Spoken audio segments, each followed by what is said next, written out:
ในพิธีถวายดอกไม้ธูปเทียนแพรเบื้องหน้าพระบรมฉายาลักษณ์พระบาทสมเด็จพระเจ้าอยู่หัวและสมเด็จพระนางเจ้าพระบรมราชินีนะครับก็คือถวายความเคารพพระบรมฉายาลักษณ์พระบาทสมเด็จพระเจ้าอยู่หัวนะครับเปิดกลวยกระทงดอกไม้เสร็จแล้วท่านประธานในพิธีจะเปิดกลวยกระทงดอกไม้ธูปเทียนแพรเบื้องหน้าพระรูปสมเด็จพระอริยวงศาคตญาณสมเด็จพระสังฆราชสกลมหาสังฆปรินายกองค์พระประมุขแห่งคณะสงฆ์ไทยและจะได้จุดเครื่องทองน้อยถวายสักการะพระเดชพระคุณพระพรหมมงคลหลวงปู่ทองสิริมังคลมหาเถระอดีตที่ปรึกษาเจ้าคณะภาค7อดีตเจ้าวาดวัดพระธาตุศรีจอมทองวรวิหารและหลังจากนั้นนะครับจะได้ขอประธานอนุญาตประธานสงฆ์กราบอาราธนาเจ้าคณะพระสังฆาธิการได้ถวายสักการะกอบด้วยพระเดชพระคุณพระธรรมเสนาบดีเจ้าคณะภาค7เจ้าวาดวัดพระธาตุดอยสุเทพราชวรวิหารพระเทพมังคลาจารย์เจ้าคณะจังหวัดเชียงใหม่วัดท่าตอนพระรามหลวงพระเทพวชิราธิบดีเจ้าคณะภาค6-7ธรรมยุทธวัดป่าดาราพิรมพระรามหลวงพระเดชพระคุณพระศรีธรรมโสพลรองเจ้าคณะจังหวัดลำพูนปฏิบัติศาสนกิจแทนเจ้าคณะจังหวัดลำพูนได้ถวายสักการะพระเดชพระคุณพระราชสิริวชิโรดมเจ้าคณะจังหวัดเชียงรายธรรมยุทธเจ้าวาดวัดป่าบ้านเหล่าได้ถวายสักการะกราบอาราธนาพระราชโพธิวิเทศวัชรมุนีวิปัสสนาธุระวัดไทยกุสินาราประเทศอินเดียกราบนิมนต์ท่านหลวงพ่อเจ้าคุณพระสุวรรณเมธีรองเจ้าหน้าจังหวัดเชียงใหม่เจ้าวาดวัดพระธาตุศรีจอมทองวรวิหารถวายสักการะกราบนิมนต์พระเดชพระคุณพระสุบลศาสนกิจเจ้าคณะจังหวัดแม่ฮ่องสอนวัดพระธาตุดอยกองมูได้ถวายสักการะและกราบอาราธนาพระครูประหลัดธินวัตรญาณสิทธิวาทีเจ้าวาดวัดยางกวงจังหวัดเชียงใหม่ถวายสักการะและรูปที่10จะได้กราบนิมนต์ท่านพระเดชพระคุณเจ้าคุณพระวิเทศวัชราจารย์เจ้าวาดวัดสิทธารสราชมนเทียนประเทศอินเดียถวายสักการะนะครับ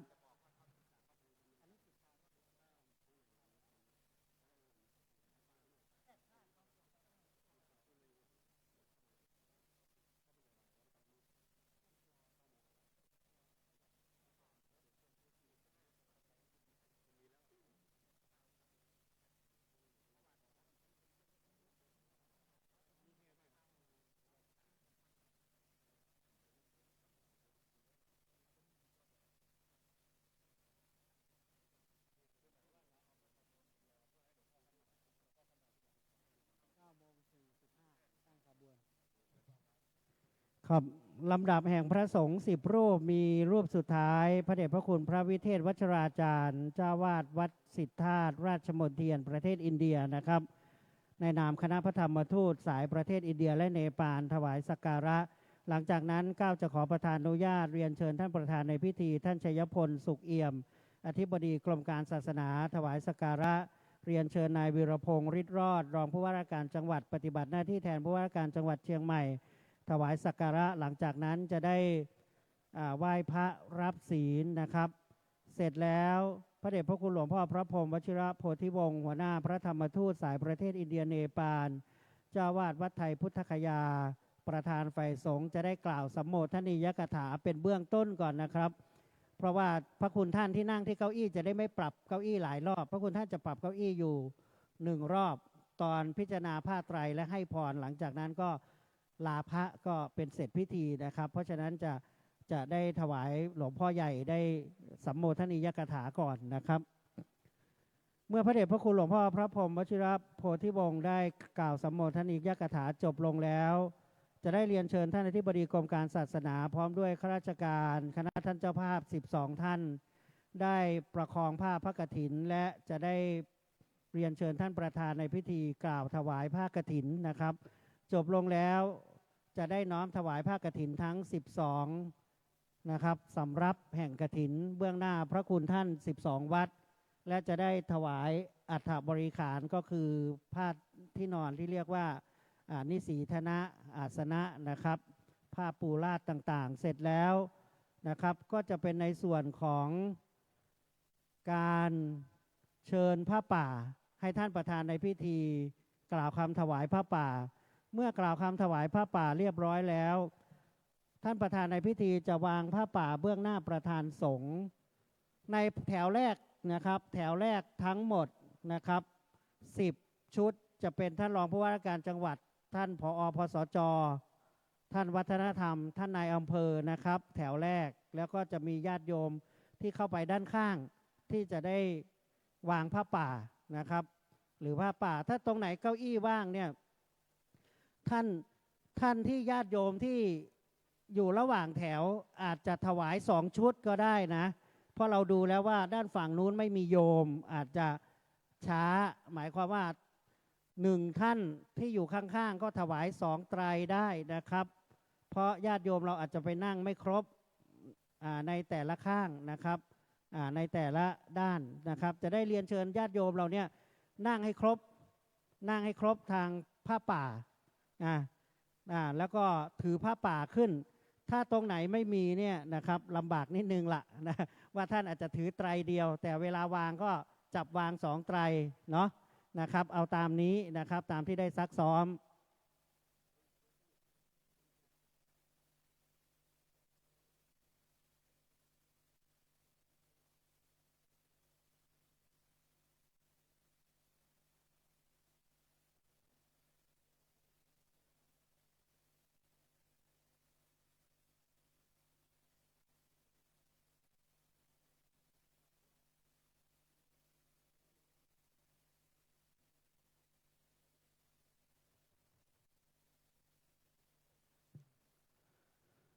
ขออนุญาตแจ้งไปยังฝ่ายประสานงานนะครับอีก10 นาทีตั้งขบวนนะครับตรงด้านหน้ามหาศาลาหทัยนเรศนะครับตอนนี้ทราบว่าองค์ประธานในพิธีเดินทางมาถึงท่านจะเข้ามาพร้อมกับขบวนของท่านศรัทธาสาธุชนนะครับอีกประมาณ10 นาทีนะครับขอแจ้งเตรียมความพร้อมครับ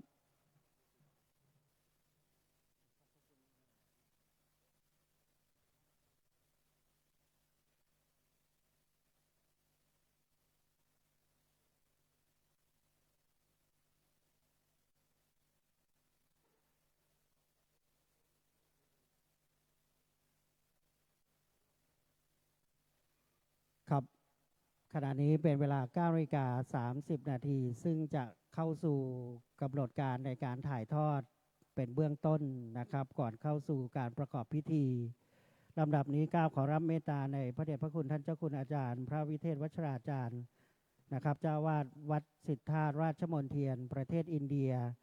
ในนามคณะผู้ประสานงานคณะทำงานของคณะพระธรรมทูตสายประเทศอินเดียและเนปาลใต้ร่มบารมีอย่างสูงยิ่งของพระเดชพระคุณหลวงพ่อพระพรหมวชิรโพธิวงศ์ได้พบปะกับคณะสงฆ์และได้เจริญพรให้ญาติโยมศรัทธาสาธุชนได้รับทราบเป็นเบื้องต้นก่อนเข้าสู่กำหนดการขอกราบอาราธนาขอรับพระเดชพระคุณครับ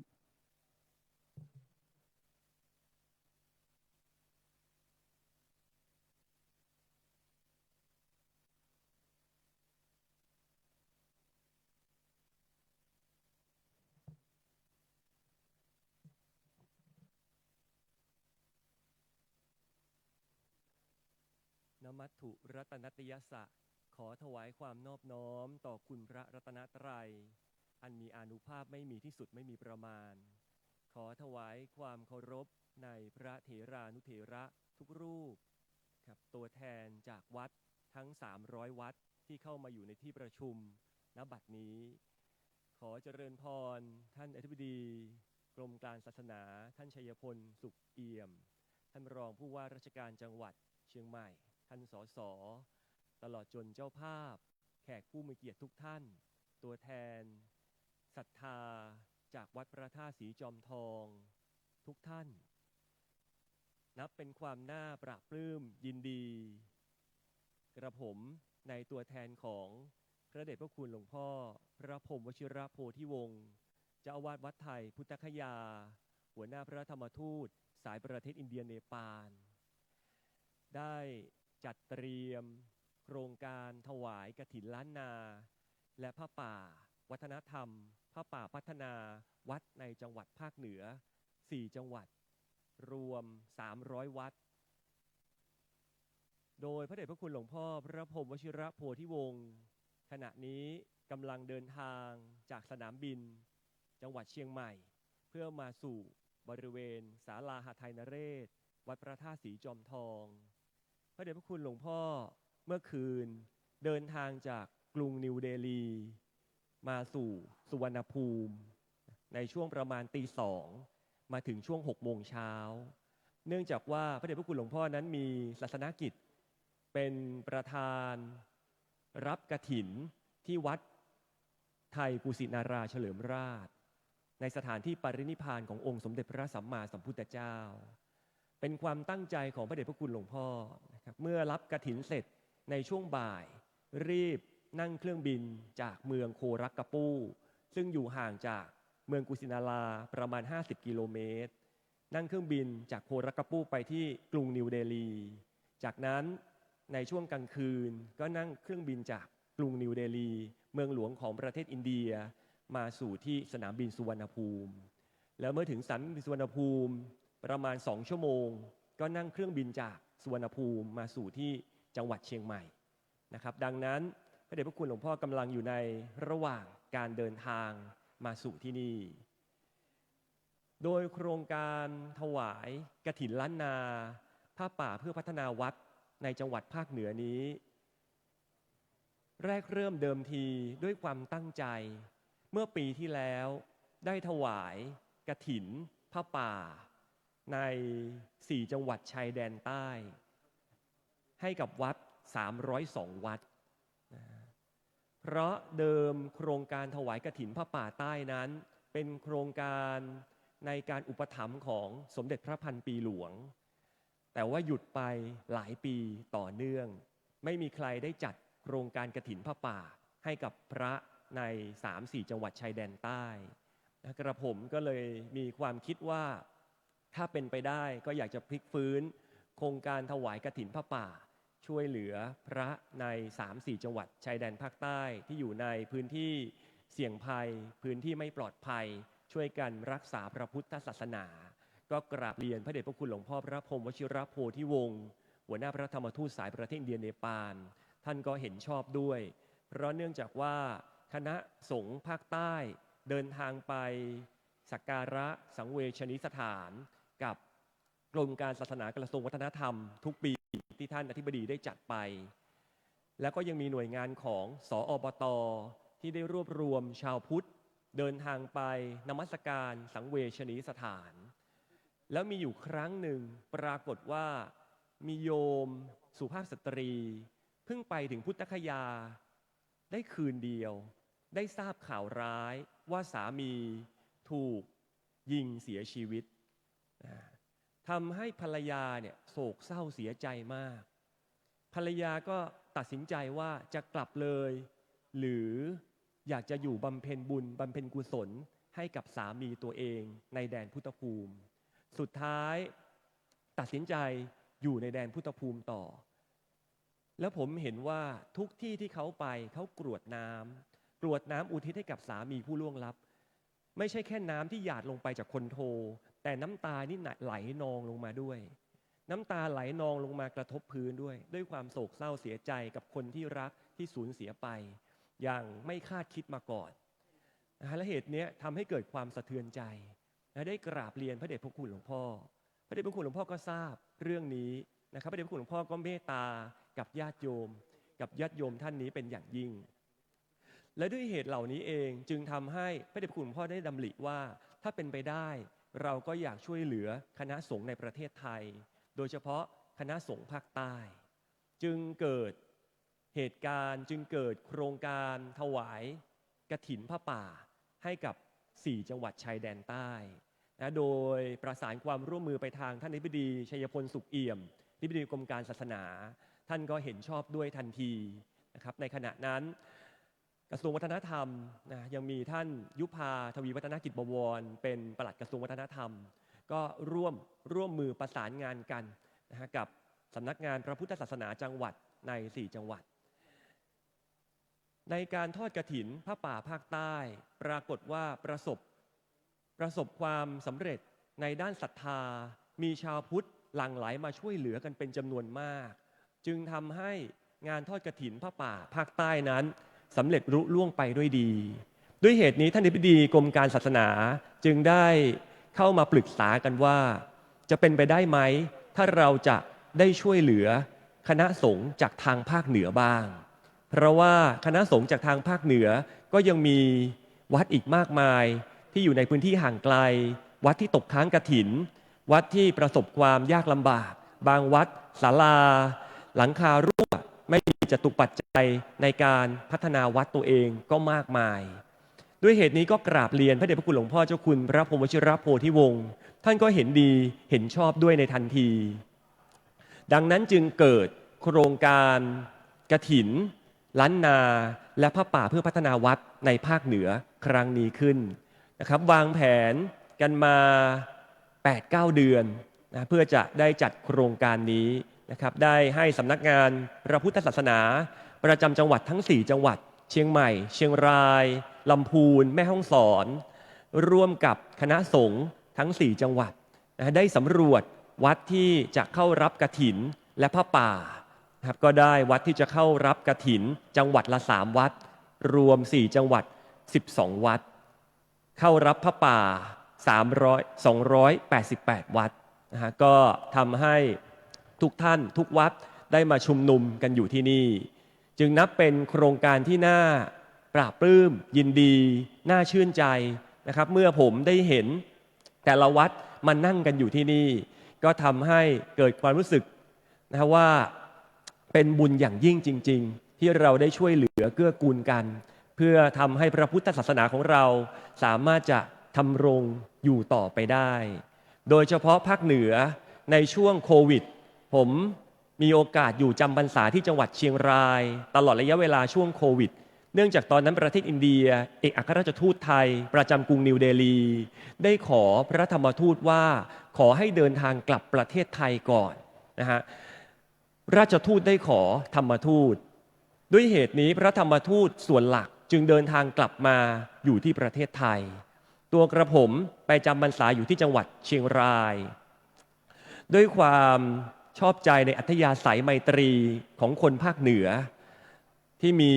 ความศรัทธาในพระพุทธศาสนาใจเย็นนะฮะมีความเคารพในพระสงฆ์องค์สามเณรอยู่ที่ภาคเหนือ3 ปีต่อเนื่องนะครับในช่วงเข้าพรรษาแล้วก็เดินทางนอกจากจังหวัดเชียงรายก็เดินทางมาสู่จังหวัดเชียงใหม่ลำพูนแม่ฮ่องสอนตลอดนะครับเรียกว่าแทบจะทุกๆเดือนทีเดียวในช่วงแรกยังไม่ได้ทำวิดีโอยังไม่ได้ทำรายการของพระครูอินเดียแต่ช่วงนั้นผมก็มีความศรัทธาในการเข้าไปศึกษาประวัติของแต่ละเจดีย์แต่ละแห่งอยู่แล้วนะครับต่อมามีญาติโยมที่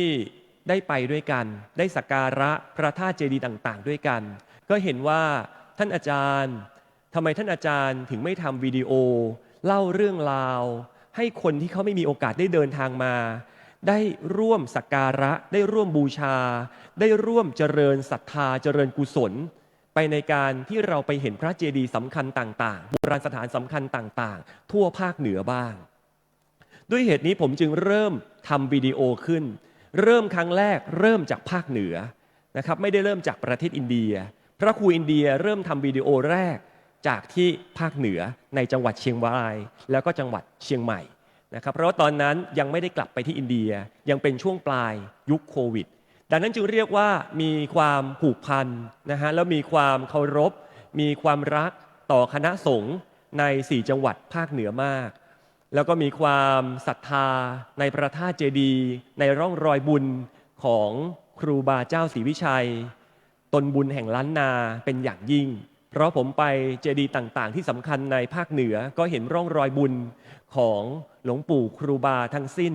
นะฮะด้วยเหตุนี้ก็จึงมีความตั้งใจเป็นทุนเดิมอยู่แล้วว่าถ้ามีโอกาสช่วยเหลือกันได้ถ้ามีโอกาสจะทำงานบุญใหญ่ที่จะได้ช่วยอุปถัมภ์ช่วยค้ำจุนพระพุทธศาสนาในภาคเหนือได้ก็จะ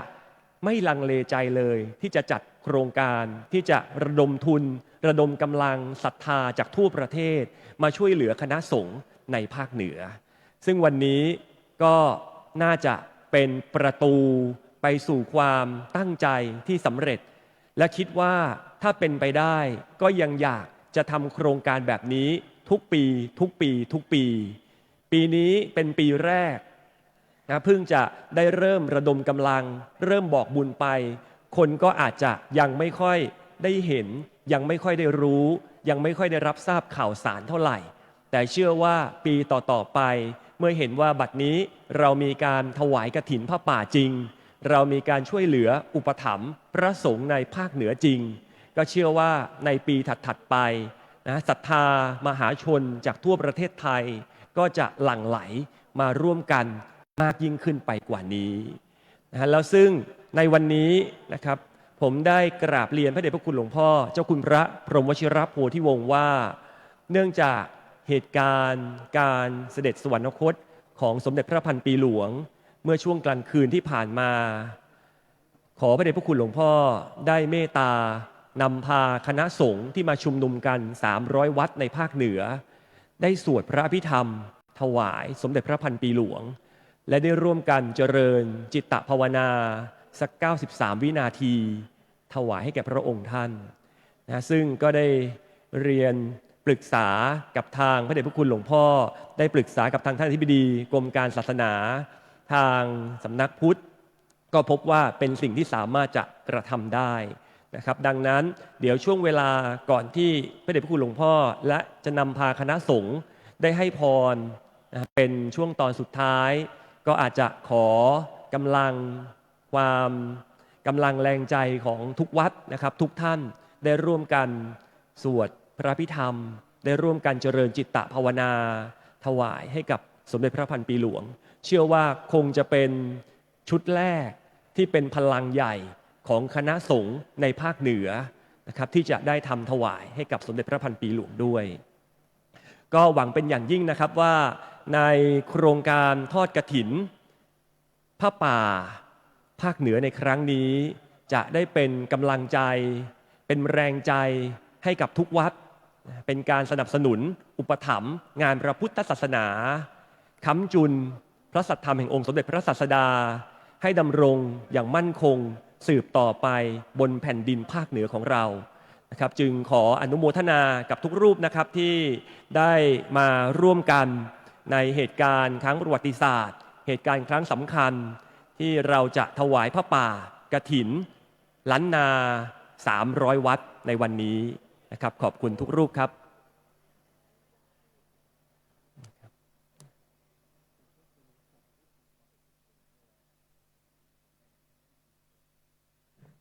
ขอกราบขอบพระคุณพระเดชพระคุณท่านอาจารย์เจ้าคุณอินเดียนะครับหลวงพ่อเจ้าคุณพระวิเทศวัชราจารย์ได้ปรารภถึงที่มาที่ไปและขออนุญาตคณะสงฆ์พเดียงไว้เป็นเบื้องต้นเพิ่มเติมนะครับแจ้งทางหัวหน้าทีมประสานงานหลวงพ่อเจ้าคุณอินเดียขอเมตตาพเดียงพระสงฆ์ว่าก่อนหลวงพ่อใหญ่จะตั้งยถาจะขอกราบนิมนต์หลวงพ่อใหญ่นะครับนำพาสวดพระพิธรรมนะครับสวดพระพิธรรมแล้วก็ค่อยตั้งยถาน่าจะเป็นคณะสงฆ์ชุดแรกในการสวดพระพิธรรมถวายเนื่องในงานพระบรมศพของพระพันปีหลวงนะครับเพราะฉะนั้นก็ถือว่าเพิ่มบุญให้กับญาติโยมเราด้วยและเป็นสังฆสามัคคีที่จะได้น้อมถวายเป็นพระราชกุศลแด่พระองค์ท่านทั้ง300 วัดซึ่งตอนนี้ไม่ว่าส่วนราชการใดๆประสบกนิกรชาวไทยทุกหมู่เหล่าก็จะร่วมถวายความอาลัยยิ่งแด่องค์สมเด็จพระพันปีหลวงและกิจกรรมในส่วนที่เกี่ยวข้องทั้งศาสนาศิลปะวัฒนธรรมทั้งในส่วนอื่นนะครับก็จะมีการปรับเปลี่ยนบ้างเป็นบางประการก็ขอกราบถวายคณะสงฆ์ไว้เป็นเบื้องต้นตอนนี้ขอฝ่ายขบวนนะครับที่จะตั้งแถวอัญเชิญผ้ากฐินเข้าสู่มณฑลพิธีในเวลา 9:45 นาทีที่ได้นัดแนะไว้ตอนนี้ได้เวลา 9:00 เกือบ 50แล้วนะครับ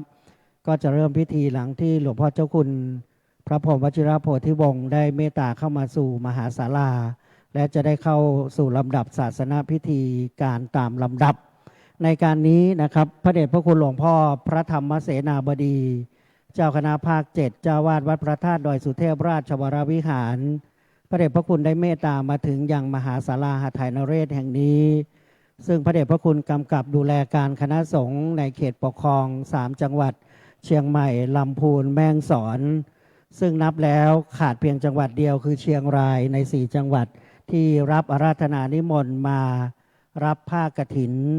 ทั้ง12วัดรับผ้าป่า288วัดโดยเมตตาบารมีในพระเดชพระคุณพระพรหมวชิรโพธิวงศ์เจ้าวาดวัดไทยพุทธคยาประธานคณะพระธรรมทูตสายประเทศอินเดียและเนปาลกระผมเคยเดินทางไปนมัสการสังเวชนียสถาน4ตำบลถึง2ครั้งได้มีโอกาสได้กราบหลวงพ่อ1ครั้งและเป็นที่มาว่าความงดงามหรือการเดินทางไปอินเดียแสวงบุญไม่ว่าจะเป็นกรมการศาสนาได้จัดนะครับโดยของงบประมาณสนับสนุนจากทางรัฐบาลหรือสำนักงานพระพุทธศาสนาแห่งชาติทุกวันนี้การเดินทางนะครับสะดวกก็โดยคณะพระธรรมทูตสายประเทศอินเดียและเนปาลที่ได้สร้างวัดวาอารามต่างๆเรียกว่าจุดแวะพักของแต่ละเส้นทางบุญแต่ละเมืองเดินทางไกลมากนะครับเลยเป็นที่มาว่าทำไมคณะพระธรรมทูตจึงมีคำว่าคณะพระธรรมทูตสายประเทศอินเดียและเนปาลเพราะหนึ่งในสังเวชนียสถานที่อยู่ในประเทศเนปาลก็คือลุมพินีสถานที่ประสูติแต่ส่วนใหญ่เราจะลงไปที่เมืองเอกก่อนก็คือพุทธคยาตรัสรู้แล้วเราก็จะไปที่สารนาถนะครับแสดงพระธรรมจักรกับปวัตนสูตรแล้วเราก็จะไปที่กุสินาราปรินิพพานแล้วก็ไปที่เนปาลสถานที่ประสูติในแต่ละจุดจะมีวัดไทยในต่างประเทศที่มีคณะพระธรรมทูตสายอินเดียและเนปาลได้ดูแลได้จัดสร้างได้สนองศรัทธาชาวพุทธเป็นศูนย์รวมของคณะจาริกแสวงบุญทั้งชาวไทยชาวต่างประเทศโดยเฉพาะในแถบประเทศเอเชียหรือประเทศในลุ่มน้ำโขงของเรานะพม่าไทยลาวเป็นต้นแล้วก็มีบางส่วนของศรีลังกานะครับที่ไปจาริกแสวงบุญก็นับเป็นความกรุณาอย่างยิ่งของคณะพระธรรมทูตสายประเทศอินเดียและเนปาล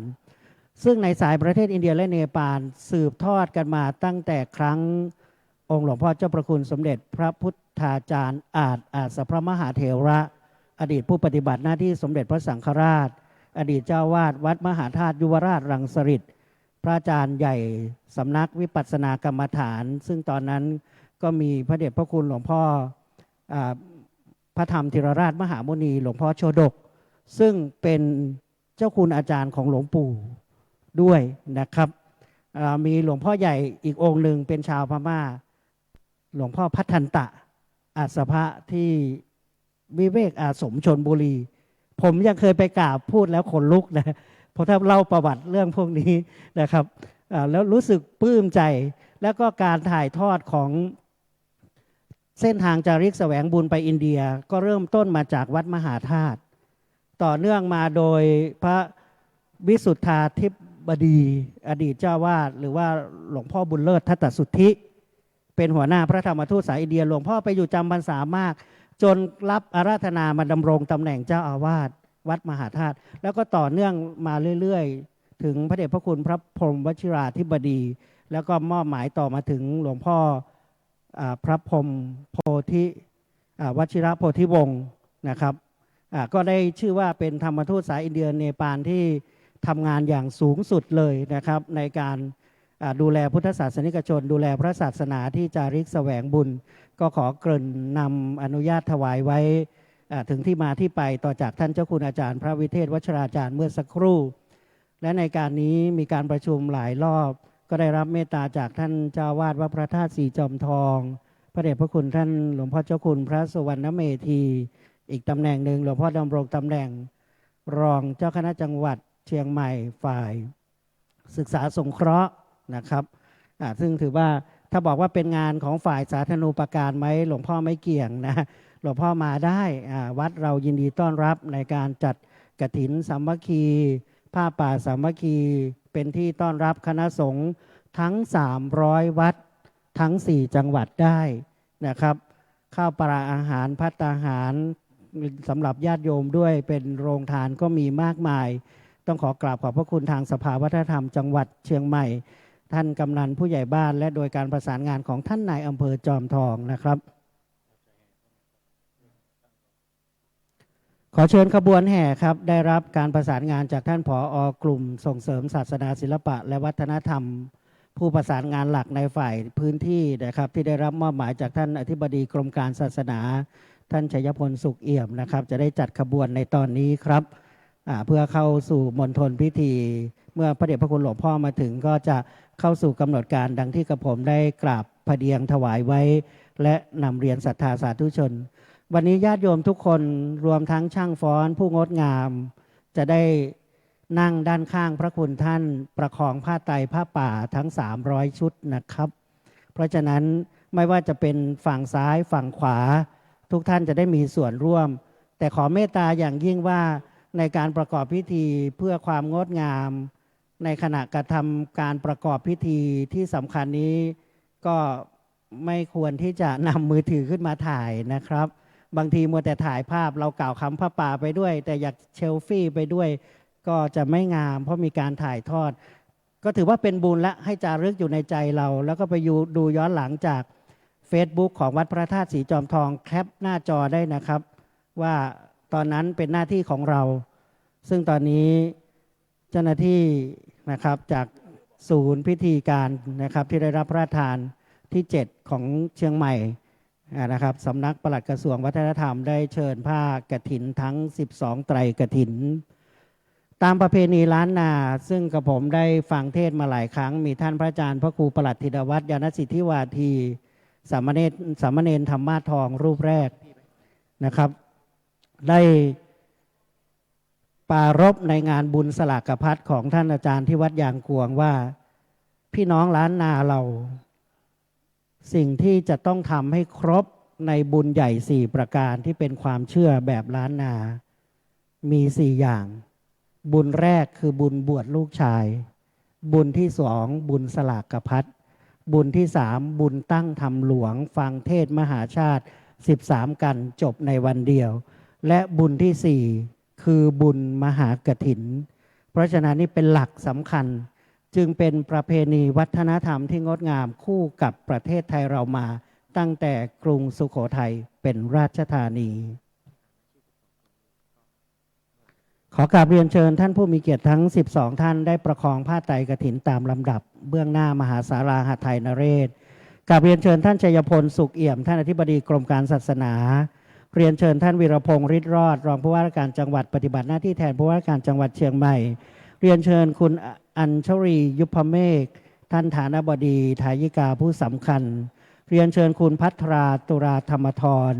เรียนเชิญคุณกฤษมนตุราธรรมธรเรียนเชิญคุณธนวัฒน์อิงพงพันธ์เรียนเชิญคุณสุดาเมฆถาวรสวัสดิ์เรียนเชิญคุณรัตนรัตน์รัตนันมั่นนิธิชัยกุลเรียนเชิญคุณวัฒนาชัยยะผู้แทนจากวัดยางกวงเรียนเชิญท่านนายอำเภอณัฐกรพัทรวนนท์นายอำเภอจอมทองเรียนเชิญท่านสุรพลเกียรติชยากรประธานสภาวัฒนธรรมจังหวัดเชียงใหม่และเรียนเชิญท่านผอ.อารีพันจันทร์ผู้อำนวยการสำนักงานพระพุทธศาสนาจังหวัดเชียงใหม่ในนามท่านผอ.ผู้อาวุโสนะครับของ3จังหวัด4จังหวัดภาคเหนือได้เข้าตั้งแถวนะครับวันนี้กอบด้วยท่านผอ.พสจ.จังหวัดแม่ฮ่องสอนนะครับส่วนผู้แทนก็มีของท่านผู้อำนวยการสำนักงานพระพุทธศาสนาจังหวัดลำพูนท่านนักวิชาการชำนาญการพิเศษนะครับขอเรียนเชิญผอ.ณัฐรุตครับ แล้วอย่าลืมส่งรายชื่อกลับมานะเจ้านาย เชิญครับท่านผอ.แม่ฮ่องสอนเลยอันนี้นอกรอบนิดหนึ่งผมกับท่านนี่เรียกว่าเดี๋ยวไมโครโฟนใส่กันนะถ้าเจอกันเมื่อไหร่ถ้าพี่ไม่ทำน้องก็ถือไมค์ถ้าน้องไม่ทำพี่ก็ถือไมค์เจอท่านที่ไหนเนี่ยเรียกว่าแย่งไมค์กันไว้ก่อน คุ้นเคยกันนะครับพี่น้องด้วยกันนะครับทำงานสำนักงานพระพุทธศาสนาในแต่ละจังหวัดก็ปรับเปลี่ยนโยกย้ายตามภาระหน้าที่วันนี้ก็กราบขอบพระคุณส่วนราชการฐานบดีทุกท่านนะครับ บุญใหญ่เหลือเกินวันนี้ว่าเราได้ปลื้มอกปลื้มใจ และพระคุณท่านเดินทางมาไกลนะครับจากแม่ฮ่องสอนเชียงรายเหนือสุด แล้วก็โซนใต้ของเราก็มีโซนเหนือของเราคือเชียงใหม่นี่ก็แม่อายก็หลายวัดทางโซนใต้โซนกลางขวาก็เสมิงกัลยาณิวัฒนาแม่แจ่มโดยเฉพาะท่านอาจารย์จากแม่แจ่มโทรมาประสานงานบางทีถ้าเราลืมเอกสารกลับไปเอาก็คงยากใช้วิธีการไหนเป็นเบื้องต้นบอกว่าเอาข้าราชการสำนักพุทธนี่แหละเป็นสักขีพยานเซ็นกำกับไว้แต่เอกสารตามทีหลัง เอาเป็นตัวประกันไว้ได้เพราะกลับไปรับเอกสารกว่าจะอะไรยังไงนี่ยากมากนะท่านการเดินทางต้องขอกราบขอบพระคุณบัดนี้ขออนุญาตยุติใช้เสียงสักครู่เพื่อประนมมือสำหรับญาติโยมเรานะถวายการเรียกว่าประนมมือรับบุญกฐินใหญ่ในขบวนอัญเชิญผ้าไตรกฐินทั้ง12ไตรโดยท่านที่อยู่ด้านข้างซ้ายขวาจะได้ประนมมือนะครับเพื่อรับขบวนอัญเชิญผ้ากฐินสามัคคีทั้ง12วัดขออนุญาตยุติใช้เสียงสักครู่ครับ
สา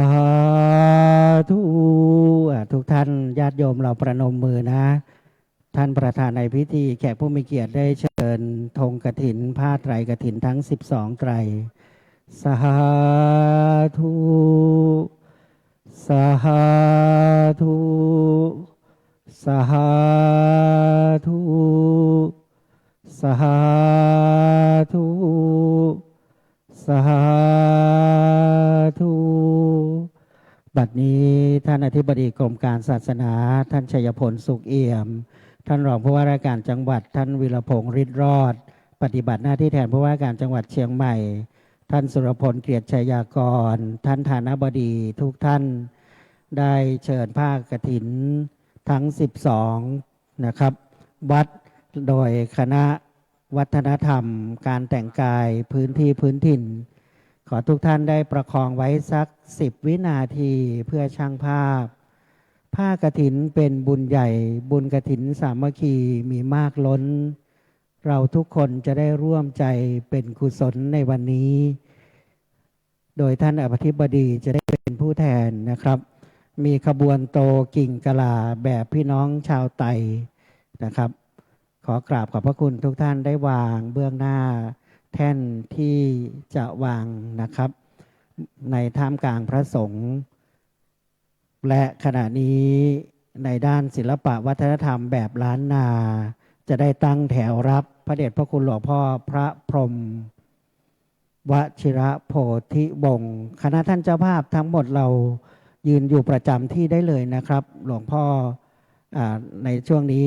เราหันมารับหลวงพ่อเสร็จแล้วเราค่อยกลับประจำที่นั่งนะครับขอเรียนเชิญครับท่านผู้ใหญ่ทุกท่านนะครับจะได้รับหลวงพ่อแล้วก็จะได้เรียนเชิญทุกท่านอีกครั้งหนึ่งหลังจากไหว้พระรับศีลแล้วด้านหน้านะครับขอเชิญทุกท่านได้ถวายการต้อนรับพระเดชพระคุณหลวงพ่อ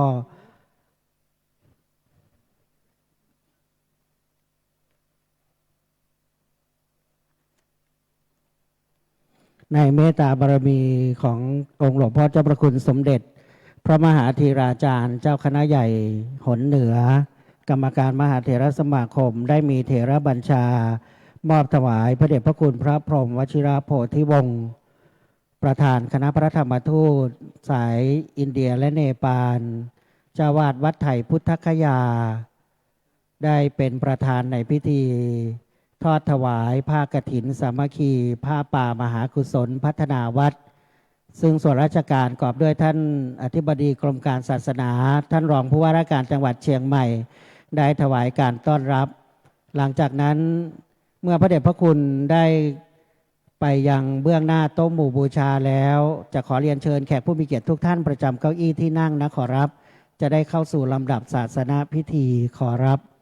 ขอกราบเรียนเชิญทุกท่านได้ประจำเก้าอี้รับรองขอขอบพระคุณครับ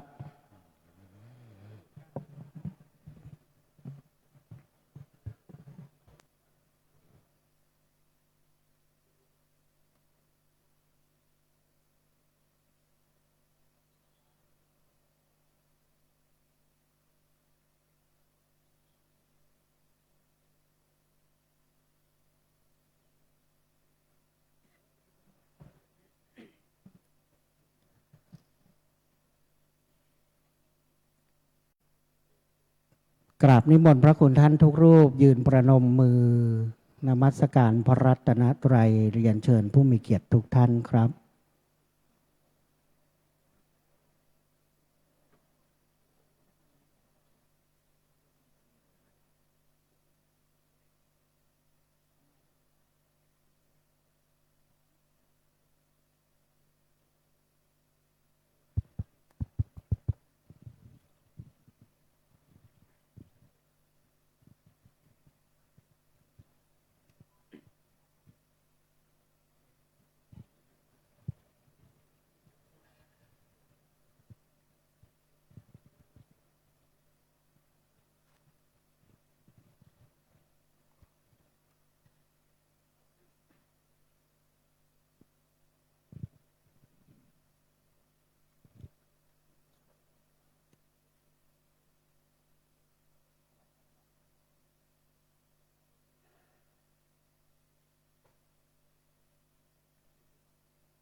ครับกราบนิมนต์พระคุณท่านทุกรูปประจำอย่างเก้าอี้รับรองขอรับ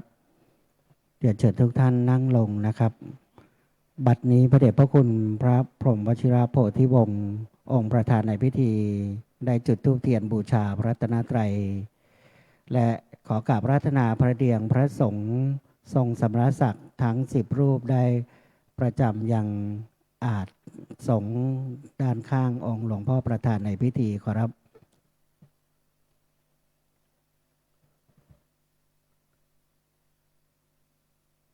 ลำดับนี้กล้าวขอประธานอนุญาตเรียนเชิญนายชัยพลสุขเอี่ยมอธิบดีกรมการศาสนา ประธานในพิธีได้ประกอบพิธีเปิดกลวยกระทงดอกไม้ ถวายความเคารพพระบรมฉายาลักษณ์พระบาทสมเด็จพระเจ้าอยู่หัว และสมเด็จพระนางเจ้าพระบรมราชินี หลังจากนั้นจะได้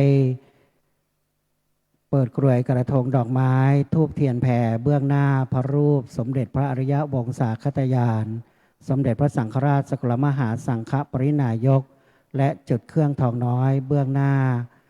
รูปภาพแห่งพระเดชพระคุณหลวงปู่พระพรหมมงคล ขอเชิญทุกท่านโปรดยืนขึ้นครับ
กับเรียนเชิญทุกท่านนั่งลงครับ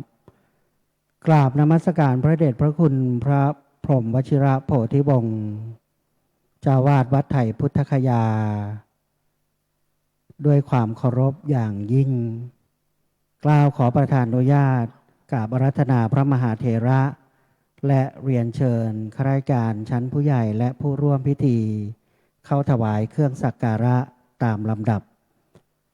ขอกราบอาราธนาพระเดชพระคุณพระธรรมเสนาบดี เจ้าคณะภาค7เจ้าวาดวัดพระธาตุดอยสุเทพราชวรวิหาร ได้ถวายสักการะแด่องค์ประธานในพิธี ขอกราบอาราธนาด้วยความเคารพอย่างสูง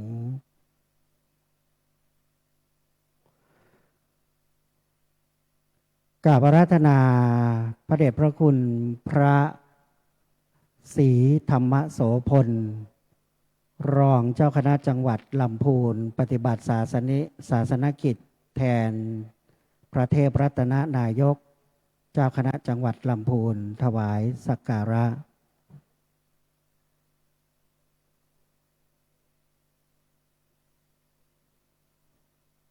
กราบอาราธนาพระเดชพระคุณพระราชสิริวชิโรดมเจ้าคณะจังหวัดเชียงรายธรรมยุทธได้ถวายสักการะกราบอาราธนาพระเดชพระคุณพระราชโพธิวิเทศวัชรมุนีวิปัสสนาธุระวัดไทยกุสินาราประเทศอินเดียถวายเครื่องสักการะ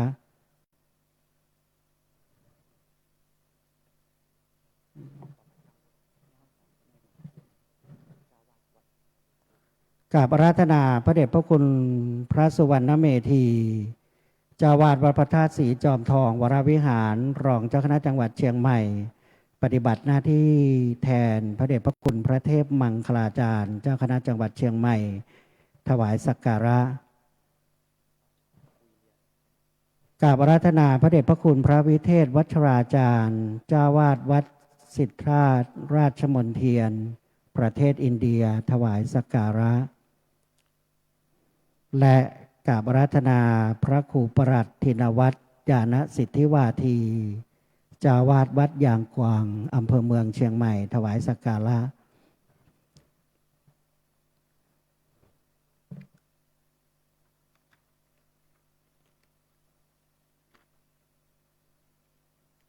ขอประธานอนุญาตเรียนเชิญนายชัยพลสุขเอี่ยมอธิบดีกรมการศาสนาประธานฝ่ายคฤหัสถ์ได้น้อมถวายสักการะขอเรียนเชิญนายวีรพงศ์ฤทธิ์รอดรองผู้ว่าราชการจังหวัดปฏิบัติหน้าที่แทนผู้ว่าราชการจังหวัดเชียงใหม่ถวายสักการะครับ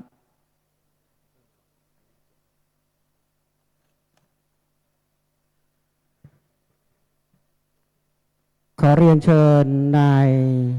สุรพลเกียรติชัยากรประธานสภาวัฒนธรรมจังหวัดเชียงใหม่ถวายเครื่องสักการะในลำดับท้ายครับ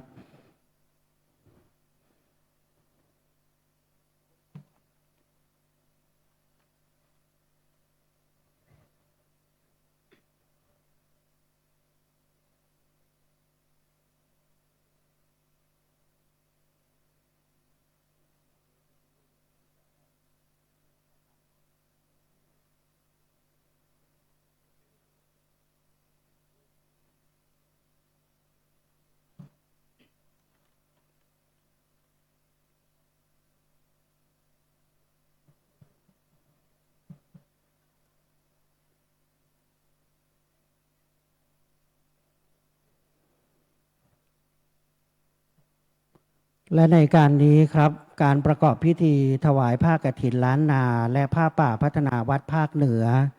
ในดำริของพระเดชพระคุณพระพรหมวชิรโพธิวงศ์จะได้อนุรักษ์วัฒนธรรมประเพณีแบบล้านนาในส่วนศาสนพิธี จึงขอเชิญเจ้าหน้าที่จากสำนักงานวัฒนธรรมได้อาราธนาเบญจศีลแบบล้านนาขอรับเมตตาคณะสงฆ์ฝ่ายล้านนาได้เมตตาให้ศีลตามลำดับขอรับ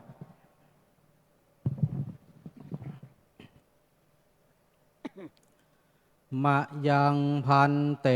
วิสุงวิสุงรัคนาทายาติสรเนนะสหะปัญจศีลานิยาจามมาตุติยัมปีมะยังพันเตวิสุงวิสุงรัคนาทา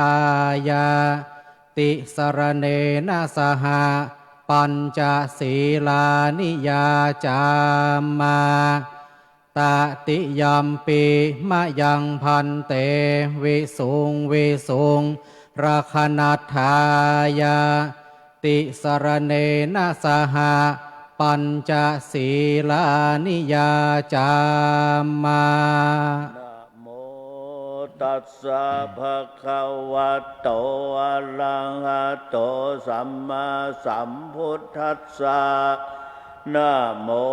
ตัสสะภะคะวะโตอะระหะโตสัมมาสัมพุทธัสสะนะโมตัสสะภะคะวะโตอะระหะโตสัมมาสัม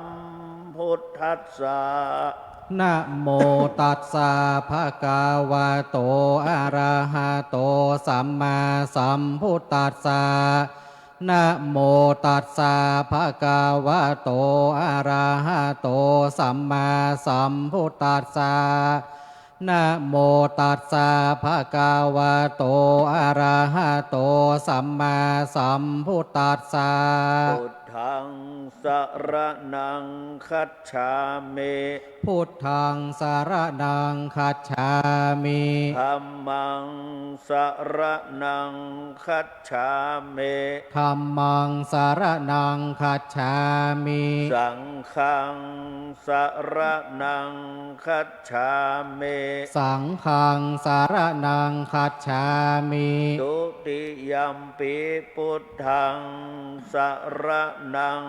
คัจฉามิ ทุติยามปีพุทธังสารนังคัจฉามิ ทุติยัมปิธัมมังสรนังคัจฉามิ ทุติยามปีธัมมังสารนังคัจฉามิ ทุติยัมปิสังฆังสรนังคัจฉามิ ทุติยามปีสังฆังสารนังคัจฉามิ ตติยัมปิพุทธังสรนังคัจฉา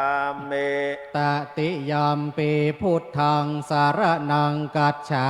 ต มิ ติยัมปิธัมมังสรนังคัจฉามิ ตติยามปีธัมมังสารนังคัจฉา ต มิ ติยัมปิสังฆังสรนังคัจฉามิ ตติยามปีสังฆังสารนังคัจฉามิ ปานาติปาตาเวระมณีสิกขาปะตังสมาธิยามิ ปานาติปาตาเวระมณีสิกขาปะตังสัมมาทิยามิ อาตินนาตานาเวระมณีสิกขาปะตัง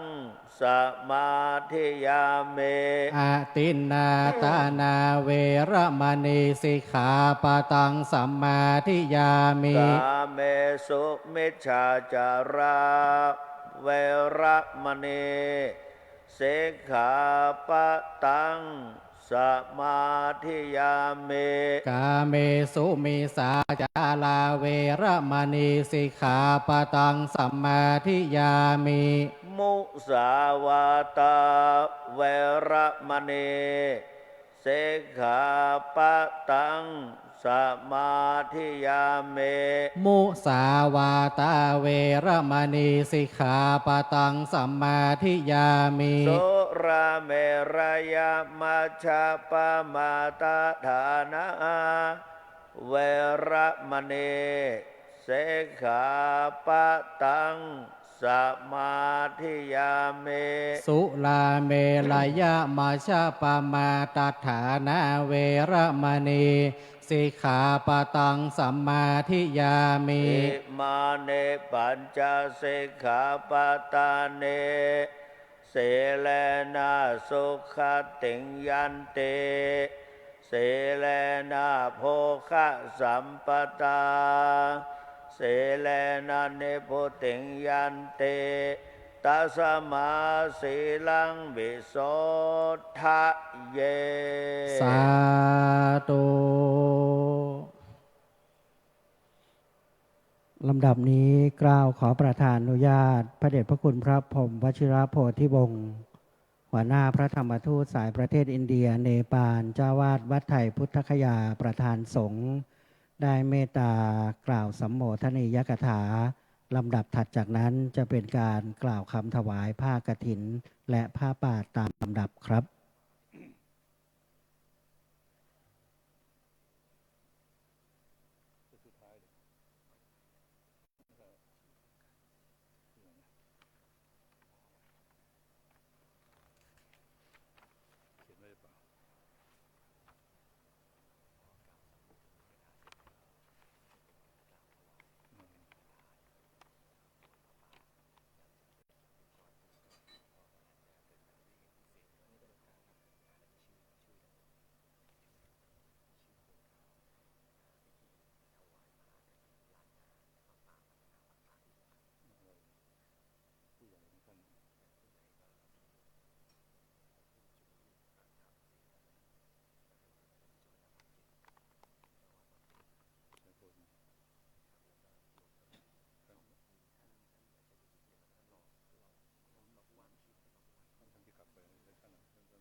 ความ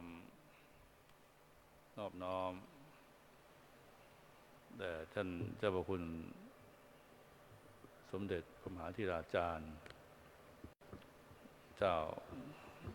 คณะหนเหนือกรรมการมหาสมาคมองค์ประธานในพิธีซึ่งวันนี้มีภารกิจอันจะพึงปฏิบัติในการ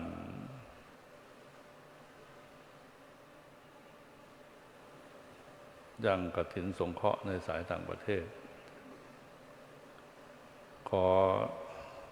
แสดงความเคารพอย่างสูงจงมีแด่พระเดชพระคุณท่านเจ้าคุณพระธรรมเสนาบดีเจ้าคณะภาค7เจ้าวาดวัดพระธาตุสุเทพ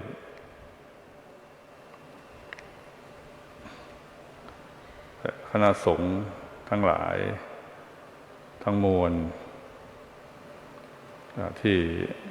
เป็นกำลังหลักในการจัดงานในวันนี้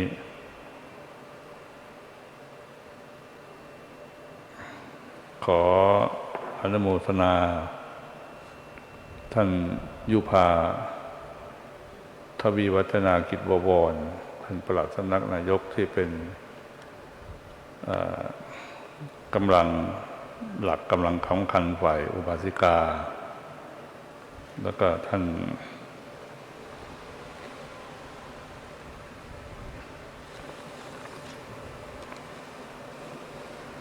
อธิบดีกรมการศาสนาท่านชัยพลสุขเอี่ยมท่านวีรพงษ์ฤทธิ์รอดรองผู้ว่าราชการจังหวัดเชียงใหม่และคณะศรัทธาทั้งหลายตอนนี้คณะพระธรรมทูตไทยสายประเทศอินเดียอันมีกำลังของการขับเคลื่อนงานการจัดกฐินมาเพื่อทอดถวายในอารามในส่วนที่เห็นสมควรแล้วก็เป็นการสงเคราะห์ปัจจัย4ในอารามต่างๆในโครงการกำหนดพิธีการถวายผ้ากฐินล้านนาและผ้าป่าพัฒนาภาคเหนือซึ่งเป็นโครงการที่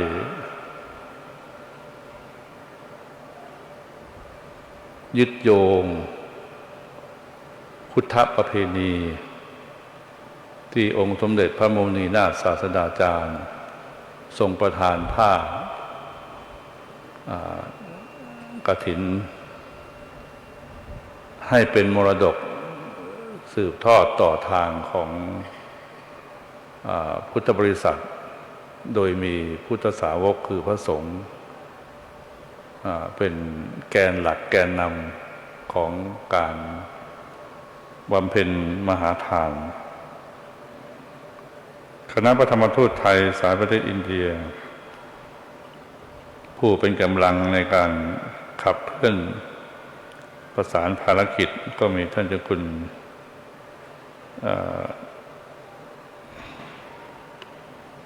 พระ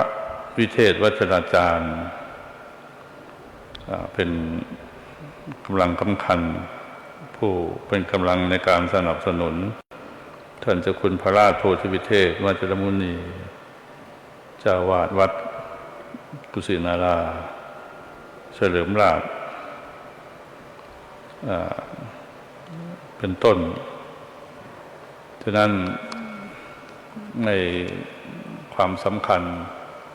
ก็เป็นเครื่องยึดโยงระหว่างพุทธภูมิกับสุวรรณภูมิ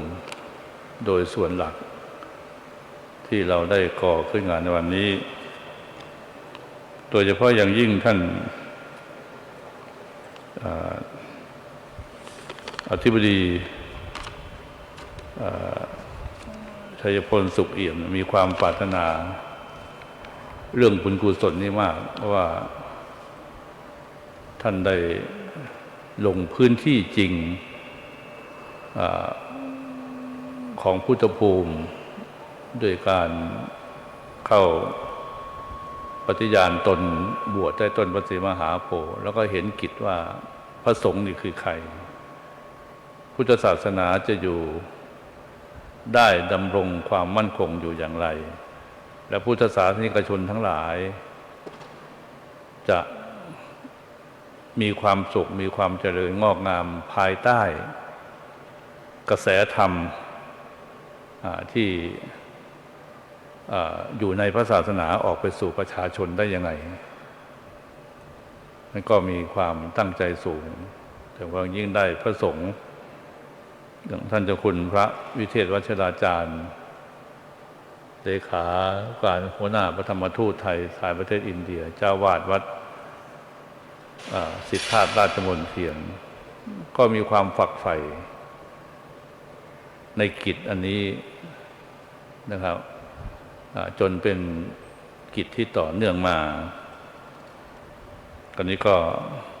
เล่าความสั้นๆเพื่อเราจะได้ปฏิบัติกิจของเราให้สมบูรณ์โดยเฉพาะพระสงฆ์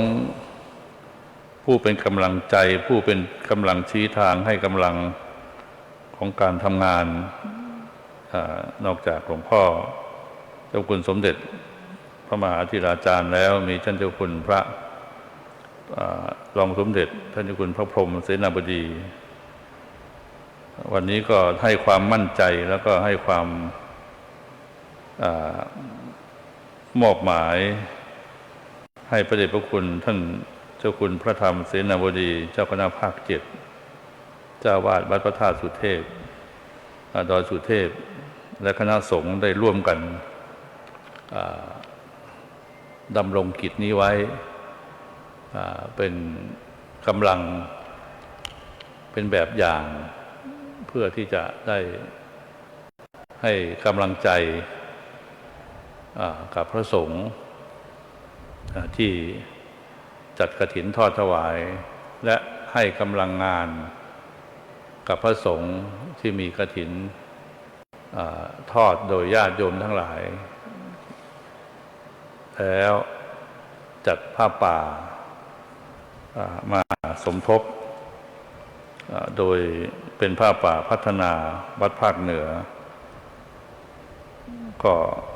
กิจอันใดที่เราได้ร่วมกันปฏิบัติมาจนถึงบัดนี้ก็ขอให้กิจนั้นๆพึงได้สำเร็จตามประสงค์ด้วยกันทุกท่านเทอญสาธุลำดับนี้ขอเรียนเชิญท่านประธานในพิธีครับได้กล่าวคำถวายผ้ากฐินเรียนเชิญท่านผู้มีเกียรติทั้ง11ท่านเมื่อสักครู่นะครับ12ท่านเมื่อสักครู่ได้ประจำเบื้องหน้าดังเดิมนะครับจะได้ประคองผ้ากฐินทั้ง12ชุดที่จะถวาย12วัดนะครับหลังจากนั้นท่านอธิบดีกรมการศาสนาจะได้เรียนเชิญทุกท่านกล่าวนะโม3จบและจะได้กล่าวตามโดยรายนามทั้ง12ท่านมีท่านรองผู้ว่าการจังหวัดเชียงใหม่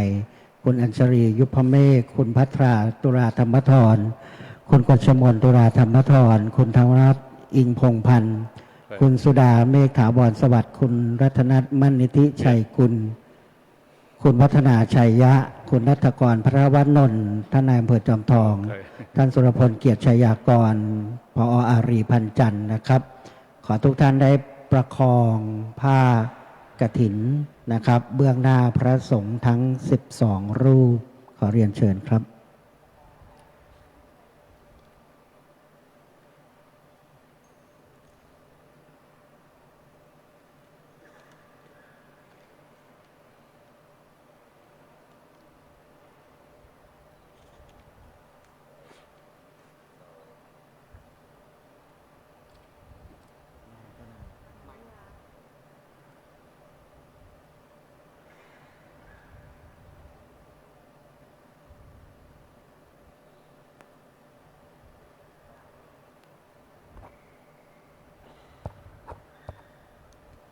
เอานี่ไว้ดิ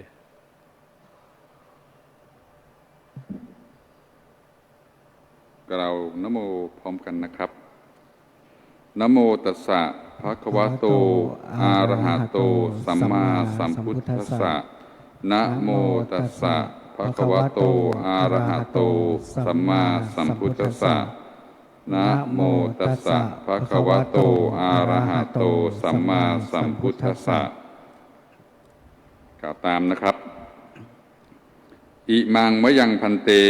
อิมังมะยังพันเตสัปะริวารังสัปริวารังกถินะจีวระทุสังกถินะจีวระทุสังสังคัสสะสังคัสสะโอโนชยามะโอโนชยามะสาธุโนพันเตสาธุโนพันเตสังโฆสังโฆอิมังสปะริวารังอิมังสปริวารังกถินะจีวระทุสังกถินะจีวระทุสังปฏิคันหาตุปฏิคันหาตุปฏิฆะเหตวาปฏิฆะเหตวาจะอิมานิอิมินาทุเสนะกะทินังอัฏฐรตุอัมหากังทีคารตังหิตายะสุขายะนิพพานายะจะข้าแต่พระสงฆ์ผู้เจริญพระสงฆ์ผู้เจริญข้าพระเจ้าทั้งหลายขอน้อมถวายผ้าจีวรกฐินพร้อมด้วยบริวารนี้แด่พระภิกษุสงฆ์ขอพระภิกษุสงฆ์จงรับผ้าจีวรกฐินพร้อมด้วยบริวารนี้ของข้าพเจ้าทั้งหลายครั้นรับแล้วจงกรานกฐินด้วยผ้าผืนนี้เพื่อประโยชน์เพื่อความสุขเพื่อมรรคผลนิพพานแก่ข้าพเจ้าทั้งหลายตลอดกาลนานเทินครับท่านประธานในพิธีจะได้น้อมถวายผ้ากฐินนะครับพร้อมกับท่านผู้มีเกียรติทั้ง11ท่านรวมเป็น12ไตรจีวรกฐินเมื่อได้น้อมถวายขออนุญาตได้พร้อมกันนะครับสัก3วินาทีนะครับช่างภาพจะได้บันทึกภาพขอทุกท่านประคองเบื้องหน้าพระคุณท่านเจ้าวาดทั้ง12วัดในเขต4จังหวัดนะครับขออนุญาตสัก3วินะครับถือไว้ก่อนนะขอรับตั้งจิตอธิษฐานบุญบารมีอันยิ่งใหญ่จะได้เกิดขึ้นในท่ามกลางแห่งนาบุญบุญญเขตทั้งปวงพร้อมแล้วได้น้อมถวายครับ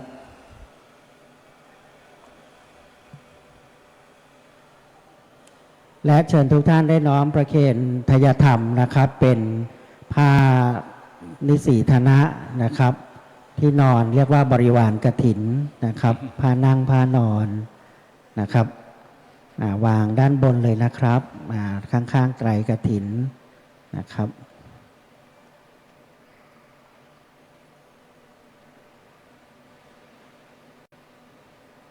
สำเร็จแล้วครับลำดับนี้เชิญท่านหัวหน้าส่วนราชการถัดจากท่านอธิบดีนะครับได้ประจำแถวด้านหน้า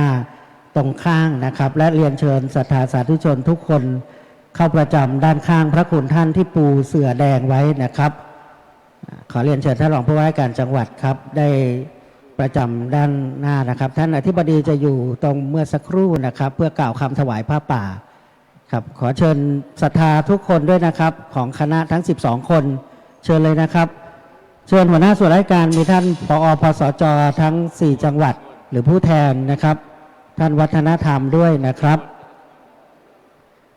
ขอฝ่ายพนักงานเจ้าหน้าที่เราได้จัดโดยรวดเร็วนะครับตอนนี้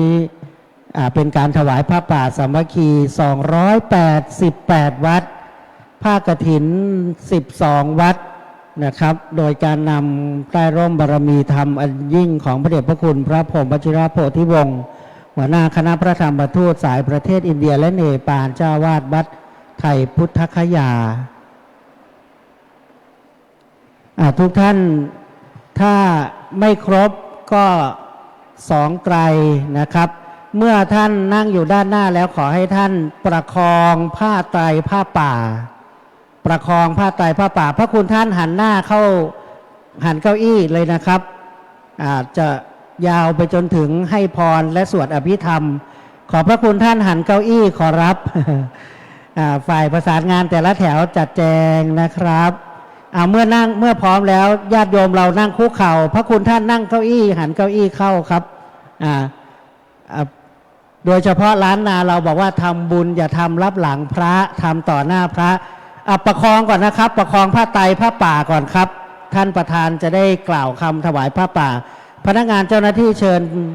ผ้าไตรผ้าป่าให้กับท่านอธิบดีครับลำดับนี้ขอเรียนเชิญท่านอธิบดีได้นำกล่าวทุกท่านจะได้กล่าวตามครับครับกล่าวนะโมตัสสะพร้อมกันนะครับนะโมตัสสะโออะระหะโตสัมมาสัมพุทธัสสะนะโมตัสสะภะคะวะโตอะระหะโตสัมมาสัมพุทธัสสะนะโมตัสสะภะคะวะโตอะระหะโตสัมมาสัมพุทธัสสะกล่าวตามนะครับอิมานิมะยังพันเตอิมานิมะยังพันเตบังสกุระจีวรานิบังสกุระจีวรานิสัปริวารานิสัปริวารานิภิกขุสังคัสสะภิกขุสังคัสสะโอโนชยามะโอโนชยามะสาธุโนพันเตสาธุโนพันเตภิกขุสังโฆภิกขุสังโฆอิมานิอิมานิปังสุกูระจิวรานิปังสกุระจิวรานิสัปริวารานิสัปริวารานิปฏิคันหาตุปฏิคันหาตุอัมหากังอัมหากังทีฆะรตังทีฆะรตังหิตายะหิตายะสุขายะสุขายะข้าแต่พระภิกษุสงฆ์ผู้เจริญข้าแต่พระภิกษุสงฆ์ผู้เจริญข้าพระเจ้าทั้งหลายข้าพระเจ้าทั้งหลายขอน้อมถวายขอน้อมถวายผ้าบังสกุลจีวรผ้าบังสกุลจีวรกับทั้งของบริวารกับทั้งของบริวารทั้งหลายเหล่านี้ทั้งหลายเหล่านี้แด่พระภิกษุสงฆ์แด่พระภิกษุสงฆ์ขอพระภิกษุสงฆ์จงรับขอพระภิกษุสงฆ์จงรับผ้าบังสกุลจีวรผ้าบังสกุลจีวรกับทั้งของบริวารกับทั้งของบริวารทั้งหลายเหล่านี้ทั้งหลายเหล่านี้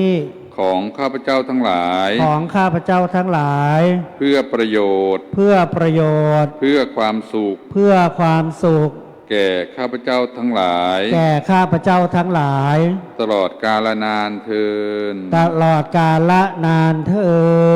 นท่านประธานในพิธีจะได้วางผ้าป่านะครับหรือว่าผ้าบังสกุลจีวรหน้าผานแว่นฟ้าทุกท่านวางด้านหน้าพระคุณท่านนะยังไม่ต้องประเคนนะพระคุณท่านจะพิจารณาท่านไหนที่อยู่ด้านข้างวางผ้าไตรด้านข้างได้เลยนะเพราะว่าบางรูปไม่ครบโยมอาจจะมาไม่ครบต่อหน้าพระคุณท่านนิมนต์พระคุณท่านพิจารณาโดยประธานสงฆ์จะได้พิจารณาครับจีวรังอสามิกังไมหังปาปุนาติอนิจจาวัตสังขาราอุปาทวะยธรรมิโนอุปชิตวานิรุชันติเตสังมูปะสโมสุโขสาธุทุกท่านน้อมประเคนถวายอัฐบริขารบริวารเลยนะครับกล่องจตุปัจจัยด้วยนะครับค่อยๆนะเคารพในทานบารมีอันสูงยิ่งโดยหลวงพ่อพระพรหมวชิรโพธิวงศ์และกรมการศาสนาและท่านรองผู้ว่าราชการจังหวัดท่านนายอำเภอหัวหน้าส่วนและโดยเฉพาะอย่างยิ่งทายกทายิกาผู้สำคัญทุกท่านทั้ง12มงคลนามที่เป็นเจ้าภาพทราบว่ายอดกฐินแต่ละวัดจำนวนวัดละ200,000 บาท ยอดผ้าป่าเบื้องต้นจำนวนวัดละ 12,000 บาท และมีเพิ่มเติมในกล่องจตุปัจจัยนั้นด้วยนะครับในค่าพาหนะต่างๆเมื่อพร้อมแล้วทุกท่านประจำเก้าอี้ครับผมและโอกาสนี้ขอกราบเรียนเชิญครับท่านอธิบดีกรมการศาสนาได้น้อมถวายจตุปัจจัยทายธรรมแด่พระเดชพระคุณหลวงพ่อพระพรหมวชิรโพธิบงศ์เรียนเชิญท่านรองผู้ว่าราชการจังหวัดเชียงใหม่ที่พระเดชพระคุณหลวงพ่อพระธรรมเสนาบดีครับเรียนเชิญคุณอัญชลียุพเมฆครับเรียนเชิญคุณพัทราตุลาธรรมธรที่อาจสงแถวแรกนะครับเรียนเชิญคุณกฎชมนตุลาธรรมธรครับเรียนเชิญคุณธนวัฒน์อิงพงพันธ์คุณสุดาเมฆถาวรสวัสดิ์คุณรัตนันท์มั่นนิธิชัยกุลเรียนเชิญท่านสุรพลเกียรติชัยกรเรียนเชิญท่านผอ.อารีพันธ์จันทร์นะครับที่อาจสงมีทั้งหมด10รูปนะครับขอเชิญนะครับ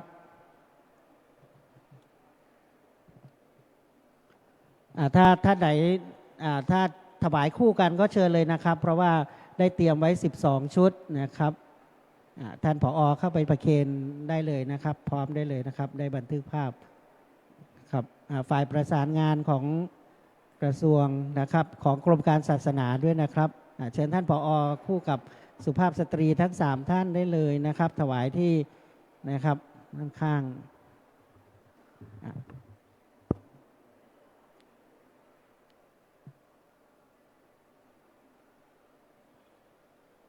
พระคุณท่านอาจจะมาไม่ครบนะครับสำหรับเจ้าคณะพระสังฆาธิการขอกราบขอบพระคุณท่านผู้มีเกียรติทุกท่านครับได้ประจำเก้าอี้รับรองและในการนี้ครับดังที่ท่านอาจารย์เจ้าคุณอินเดียพระวิเทศวัชราจารย์ได้พเดียงไว้เบื้องต้น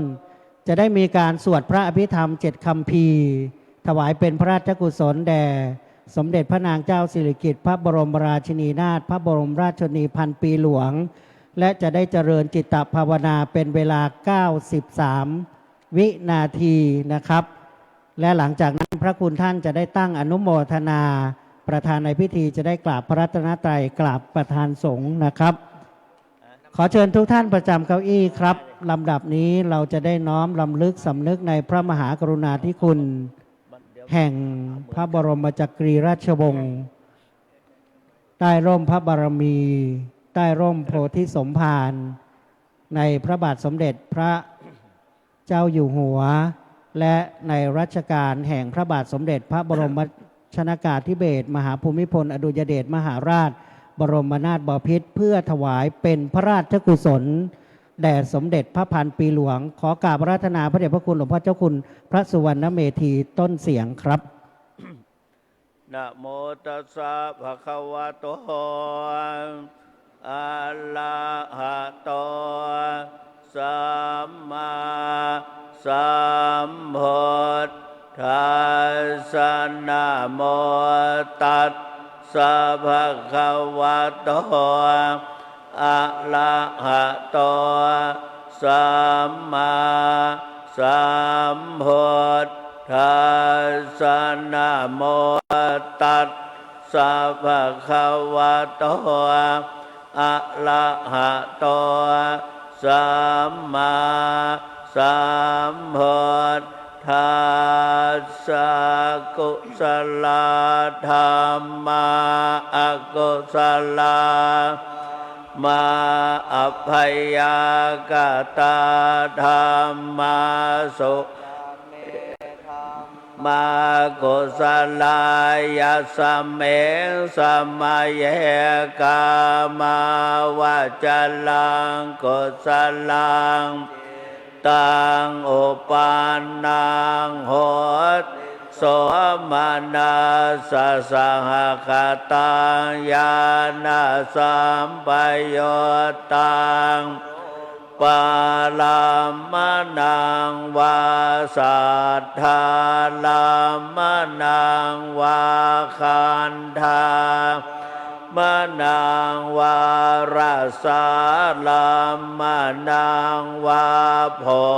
ธาภามนังวายังวาปนารัตตสเมสมัยเยภาโสโหติอเวก ปโหติเยวาปนัตสะเมสมัยเยอันเปอาเทปเตจะสมุปปันอโลปิโนธรรมาอิเมมากุสลาปัญจขันธาปะขันโทเวทนาขันโทสัญญาโทสังขาราขันโทเวนญาณขันโททักตะโมโลปะขันโทยังเกณฑ์เจโรปังตานาคตปัจจุปันนังอาชาตังวาปะเหตตาโอลาลิกังวาสุขุมังวาหินังวาปะเนวายังโทเลวาสันเตเกวาตาเทกัดยันโยเหตวาอเปสังเขปิตวาวจัตติโลปะคันโทสังฆโหอสังฆโหสังอิเตนะอสังฆาหิตังอสังฆาหิเตสังฆาหิตังสังฆาหิเตนะสังฆาหิอาสังฆาหิเตนะอาสังฆาหิตังสัมปโยโยโคสัมปโยเตนะเวปโยตังเวปโยนะสัมปโยตังอาสังฆาหิตังฉะปัญญติโยขันธปันเตอายตนะปัญญาโตจะปัญญาเตปัญญาเตญาเตปัญญาเตเกตาวตาปุคลานังปุคลปัญญามายาเวโมตโตอาสมายาเวโมตโตโกปะธัมโมปะธัมโมปะเลหานะธัมโมอะปะเลหานะธัมโมนาภาโพอนุลาคนาภาโพปุถุ โคตรภูพโยปัลโตอภโยปัลโตภาปาภาคมโนเนยโตอเนยโตปฏิปันภะเลเทโตอะลังหาอะลังหัตยะปฏิปันโนปุคคโลอุปลาปฏิสัสสิกาตปรมัตถ์นาติอามันตายโยสัสสิกาโทปรมัตถ์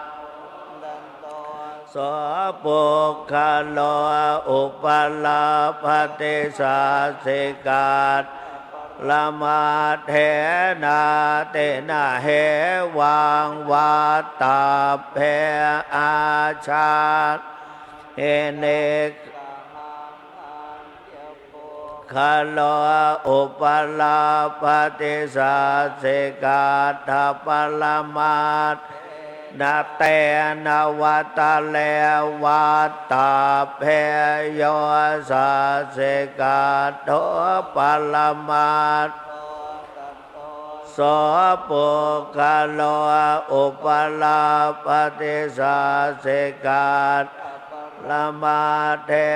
นาติเมชาเยเกจิกุสลธรรมากุศลมูลาเยวาปนากุศลมูลาสัพเพธรรมากุศลาเยเกจิกุศลามาสัพเพเตกุศลมูเลนะเอกมูลาเยปานากุศลโมเลนะเอกโมลาสัพธัมมากุศลาเหตุปัจจโยอาลัมมณปัสอริปติปัจจโยอนันตลปัจจโยสมานันจโยชังชาตปัจจโยอัญญมัญญปัจเนสยปัจจโยอุปเนสยปัจจโยปุเรชาจโยปัจฉาชาตปัจจโยอาเสวนปัจกรรมปัจจโยวิปากปัจจโยอาหารปัจอินทรียปัจจโยชานะปัจจโยมรรคปัจจโยปโยตปัจจโยเวปโยตปัจจโยอาติปัจจโยนาติปัจจโยวิคตปัจจโยอวิคตปัจจโยขอเราทุกท่านได้ตั้งจิตด้วยการเจริญจิตภาวนามีเวลา93 วินาทีเพื่อน้อมถวายเป็นพระกุศลแด่สมเด็จพระนางเจ้าสิริกิติ์พระบรมราชินีนาถพระบรมราชชนนีพันปีหลวงที่ได้เสด็จสู่สวรรคาลัยในการราตรีที่ผ่านมาบัดนี้คณะสงฆ์ภาคเหนือในจังหวัดทุกจังหวัดที่ได้มาร่วมชุมนุมประชุมกันอยู่ณสถานที่แห่งนี้พร้อมด้วยคณะพระธรรมทูตไทยนับว่าเป็นคณะกลุ่มผู้ร่วมใจครั้งแรกที่ได้สวดพระอภิธรรมและก็เจริญจิตภาวนาขอท่านได้ใช้เวลานี้93 วินาทีครับ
บัดนี้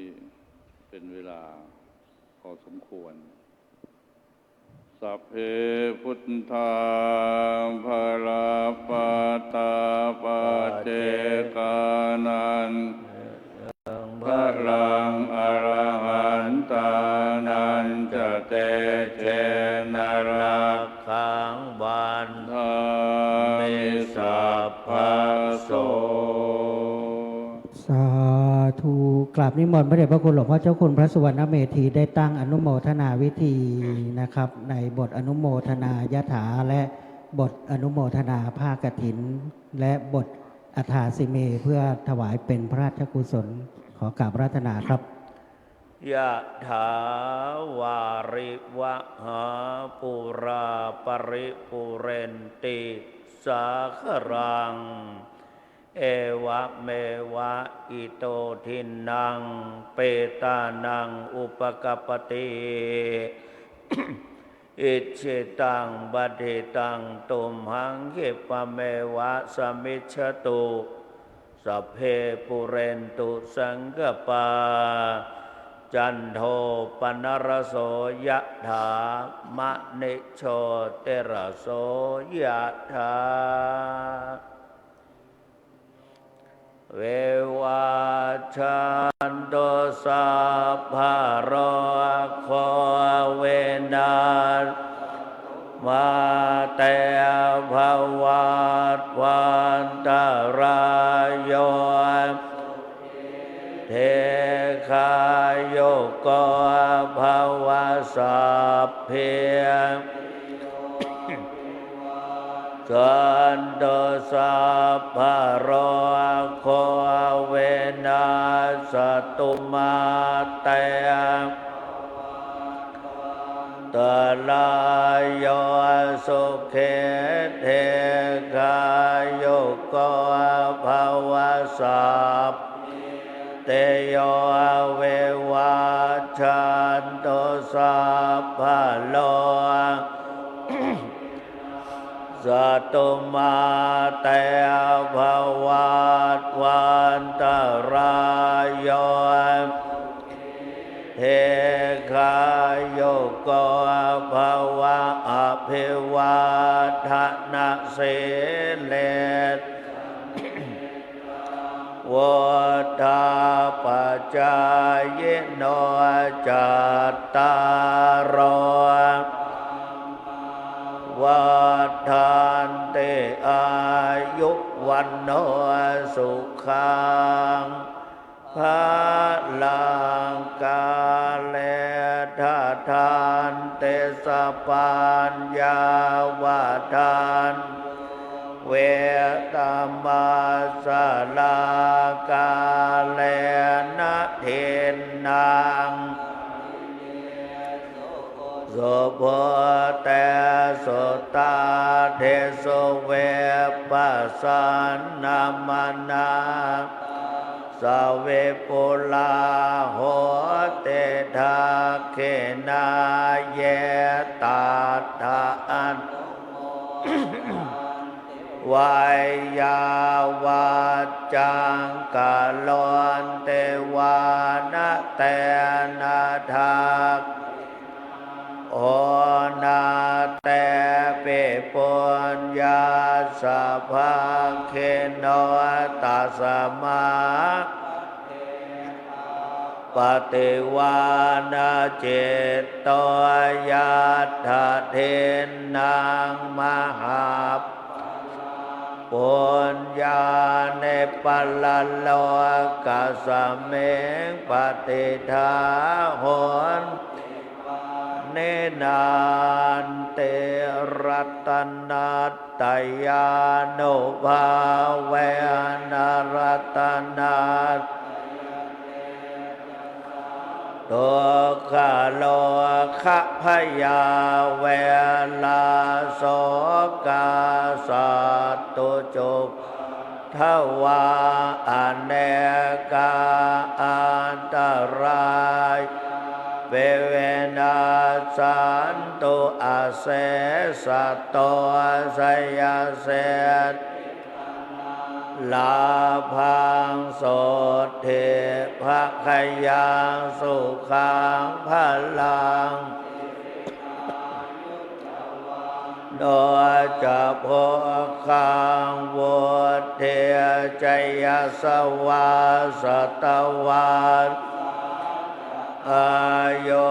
จะเชวะเศรษฐภวันภ ภวตุสัพพมังคลังลาขันตุสัพวัตตาสัพพพุทธานุภาเวนัสสทาภวันตุเตภวตุสัพพมัง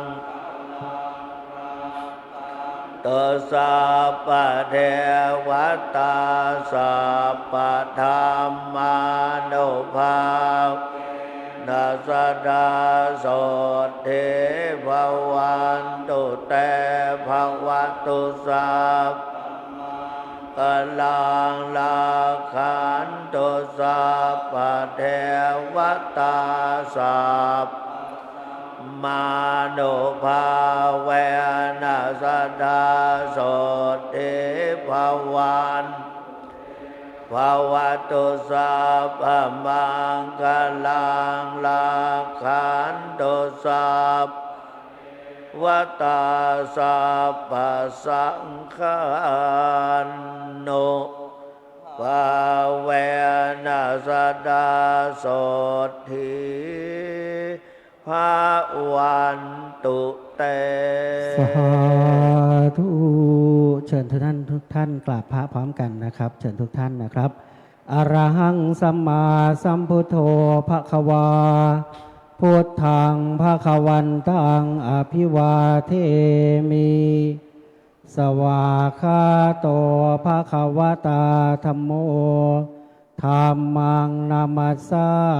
มิสุปฏิปันโนภควโตสาวกสังโฆสังฆังนามามิขอเรียนเชิญท่านชัยพลสุขเอี่ยมอธิบดีกรมการศาสนาประธานฝ่ายคฤหัสถ์ได้กราบพระรัตนตรัยเบื้องหน้าโต๊ะหมู่บูชาถวายความเคารพพระบรมฉายาลักษณ์พระบาทสมเด็จพระเจ้าอยู่หัวและสมเด็จพระนางเจ้าพระบรมราชินีและกราบพระเดชพระคุณพระพรหมวชิระโพธิบงค์ประธานฝ่ายสงฆ์และจะขออนุญาตเมื่อท่านประธานในพิธีกราบพระเดชพระคุณหลวงพ่อประธานสงฆ์แล้วจะเรียนเชิญท่านรองผู้ว่าราชการจังหวัดนะครับขอกราบเรียนเชิญท่านรองผู้ว่าราชการจังหวัดหัวหน้าส่วนราชการกับท่านฐานบดีเมื่อสักครู่ได้บันทึกภาพรวมในลำดับแถวเบื้องหน้าพระเดชพระคุณหลวงพ่อประธานสงฆ์ครับขอเมตตาพระคุณท่านทุกรูปสักครู่นะขอรับตอนนี้กำลังจะเตรียมภัตตาหารดังนั้นขอให้บันทึกภาพเรียบร้อยก่อนนะครับลูกศิษย์ค่อยเข้ามานะใจเย็นๆนะครับหลวงพ่อประธานสงฆ์ยังไม่ได้ลุกนะครับขอกราบขอรับเมตตาทุกท่านด้วยความเคารพ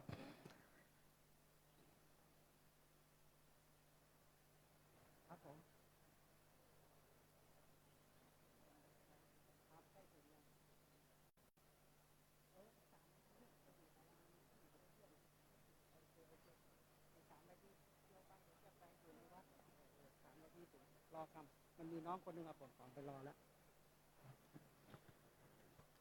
ครับเชิญท่านอธิบดีกราบท่านประธานสงฆ์ครับเชิญท่านรองผู้ว่าราชการจังหวัดนะครับได้บันทึกภาพนะครับเรียนเชิญเลยนะครับด้านหน้าครับเชิญหัวหน้าส่วนราชการครับผมในคณะสงฆ์ทั้ง12วัดนี้นั่งก่อนนะขอรับบันทึกภาพแล้วนิมนต์ฉันภัตตาหารเพลนะขอรับขอกราบขอบพระคุณครับพระสงฆ์ที่ร่วมทอดพระป่า288วัดให้ลูกศิษย์มารับของได้เลยนะครับกราบขอบพระคุณครับ